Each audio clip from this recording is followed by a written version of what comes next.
Je m'appelle Xavier Dartois, exploitant agricole en Bretagne sur une surface de 220 hectares. Donc répartis 70 hectares de maïs, à peu près 60 hectares de blé, 20 de colza, 20 d'orge et 20 de blé. Et le reste en prairie. Donc sur l'exploitation, on a surtout des terres limono-sableuses. Avec plus ou moins de sable ou même un peu plus d'argile selon les endroits. Ça fait donc plusieurs années qu'on était déjà en non-labour. Donc mon père, depuis plus de 25 ans, était déjà en technique simplifiée. Donc nous, on a toujours été baignés là-dedans. Le labour, on connaît pas trop.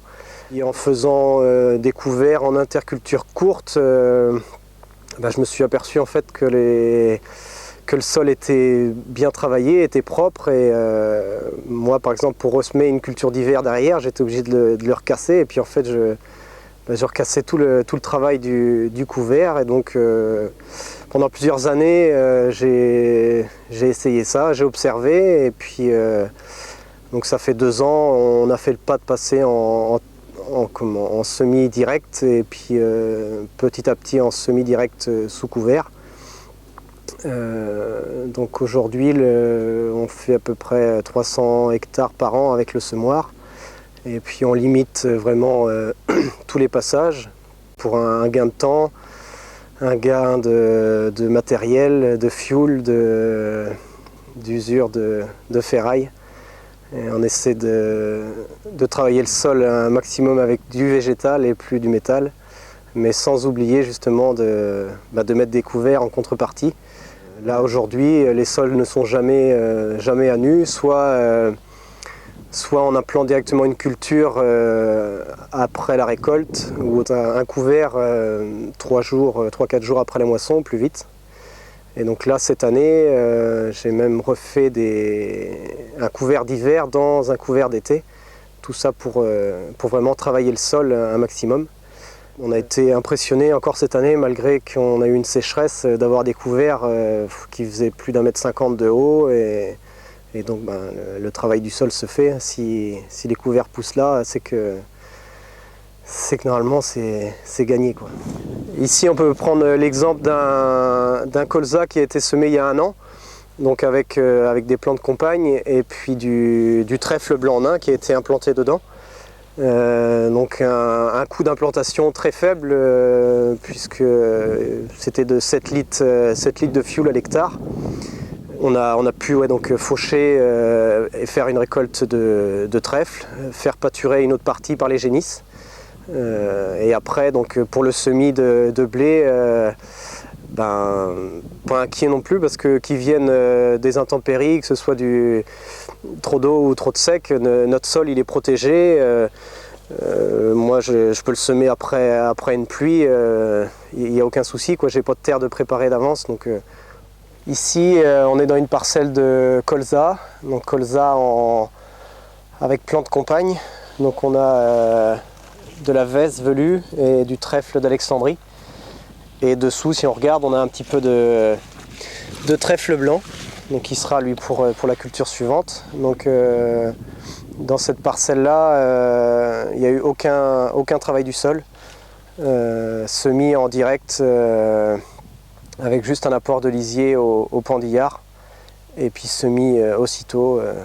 Donc comme ça, on a pu garder un peu la fraîcheur du lisier justement, parce qu'avec la sécheresse, toute l'humidité reste précieuse. C'est sur cette parcelle qu'on a démarré le semoir il y a 2 ans. Donc on avait semé du maïs en direct. On a récolté notre maïs. Aussitôt, le soir même, j'ai semé le blé dedans en direct. Et puis là, après, on a récolté notre blé et puis le colza en direct. Donc là, sur 2 ans, aucun travail du sol. Sur cette parcelle-là, donc, on a implanté de l'orge en direct dans un couvert de févrole, moutarde, radis, tournesol, vesse. On essaie d'implanter ce couvert-là rapidement après la moisson du blé pour qu'il décolle vite et qu'il étouffe un maximum les mauvaises herbes et puis qu'il puisse faire son boulot parce qu'il a entre juillet et octobre pour se développer. Cette année, le couvert il faisait à peu près cette hauteur-là sur toute la parcelle. Donc je passe dedans avec un rouleau Faca et puis là j'ai mis un petit peu d'engrais starter avec l'orge. Le précédent donc c'était colza, puis blé et puis la orge. Et derrière cette orge-là reviendra un maïs. Donc après la récolte de l'orge, je réimplanterai un couvert d'été, puis un couvert d'hiver, puis un maïs. Donc il y a 3 ans, donc on a commencé la réflexion d'acheter un semoir de semi-direct. Donc on s'est tout de suite porté sur un semoir avec une ligne de semis simple et sans travail de sol. Le semoir Sky, de par son train de roue avant, me paraissait un peu plus simple au niveau du réglage du 3e point surtout, donc je pouvais remettre quelque chose devant. Après, ce qui a été très important aussi, c'est d'avoir 2 trémies. 2 trémies avec 2 profondeurs différentes. Le fait de partir en semi-direct, je voulais aussi faire des plants de compagne, donc pouvoir différencier bien les graines, bien les profondeurs, et même pour les couverts.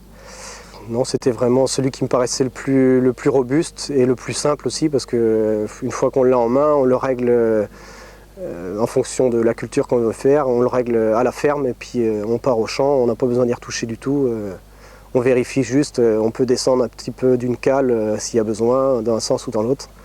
Mais non, c'est très simple.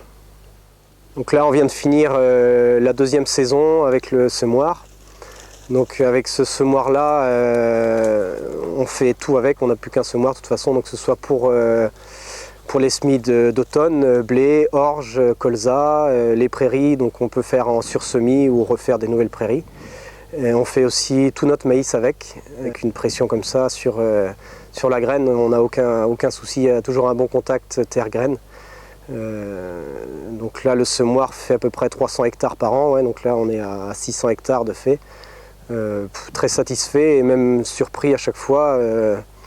On se fait peur un peu au début parce que il n'y a pas beaucoup de monde dans le coin à faire ça, et donc on se lance un petit peu tout seul. Après maintenant avec Sky et avec son exploitation à Blain, ça permet d'avoir un petit soutien et les formations aussi qui nous ont beaucoup aidé. Mais après, aujourd'hui, 2 ans après, on est très très satisfait de la machine.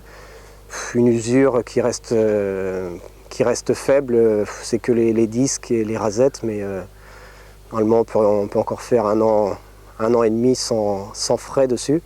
Donc les réglages qui sont à refaire, mais bon, c'est à l'hivernage on fait ça.